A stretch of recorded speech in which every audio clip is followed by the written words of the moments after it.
house, before he had time to speak, Jesus asked him, "What is your opinion, Simon? From whom do the kings of the earth take tolls or census? From their subjects or from foreigners?"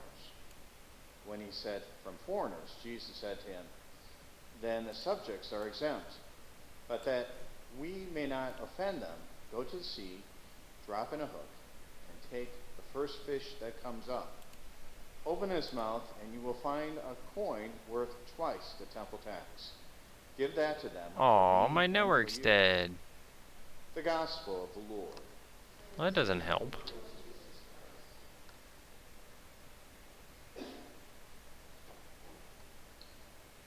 Huh. Is it true that the second Eucharistic prayer was written by a heretic?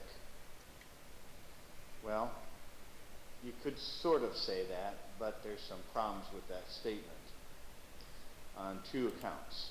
First of all, I'll start out with why I make that statement. First of all, you will hear a priest, they will say that of the four main Eucharistic prayers, the most ancient one that we use is the second Eucharistic prayer. And they will tell you that was written by today's saint, Saint Hippolytus, who died around 256 AD. So of all the Eucharistic prayers we use, that's the most ancient.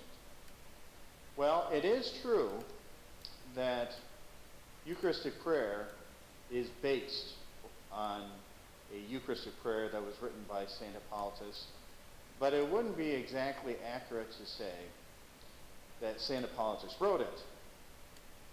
There has been, well, as many of you know, there's several Eucharistic prayers that we can now use. There's the four main Eucharistic prayers. Then back in the 1970s, they came up with two Eucharistic prayers for children, which many people don't even use now. And then I think there's two or three Eucharistic prayers for reconciliation. And then in around 1990, they came up with a special Eucharistic prayer that you can use for votive masses. And that, since 2000, has been incorporated in the Roman Missal, which kind of morphed into four more Eucharistic prayers. So actually we have at least 12 Eucharistic prayers that we can use now. But before 1960, there was only one Eucharistic prayer that was used in the Roman Rite. That was the first Eucharistic prayer. It was called the Roman Canon. And I think you would have to say that the first Eucharistic prayer, the Roman Canon, is the only Eucharistic prayer that you could say has been in constant use in the Roman Rite. Historians, they can trace the Eucharistic prayer 1, the Roman Canon, at least in constant use since the 5th century. So that tells you. So the first Eucharistic prayer is an ancient prayer, but it's also been in constant use. It was the only Eucharistic prayer that was used up to 1960. But with the reforms of the Second Vatican Council, there was a call to add more approved Eucharistic prayers to give more variety. There was also kind of a sense that, and I know I kind of break this rule, that Eucharistic prayer, how should we say it, the daily Mass should be a quick Mass, so that they wanted to develop a shorter Eucharistic prayer for daily Masses, especially in hot Italy, when it can get up to 100 degrees, that you would have a shorter Mass for the summer months. So they just didn't make up Eucharistic prayers. What they did is they went to some ancient sources and pulled from those sources, and one of them being a Eucharistic prayer that was written by Saint Hippolytus. Well, it would be inaccurate to say that they just took this Eucharistic prayer and then plopped it in here. What they did is they used it as kind of an inspiration. I think if you went online and you looked at the Eucharistic prayer that Hippolytus wrote, and you compared it to the modern-day Eucharistic prayer number 2, you'd have a tough time seeing how the one inspired the other, at least a tough time seeing it. Hippolytus' prayer was much longer. Now, if you take the second Eucharistic prayer and you have the connecting preface that goes with it, you might see a slight resemblance. So that's the first thing. I think it's inaccurate to say that Eucharistic prayer number 2 is the most ancient of the Eucharistic prayers, albeit it pulls from an ancient source. Hippolytus' Eucharistic prayer traces back at least to around 200 AD.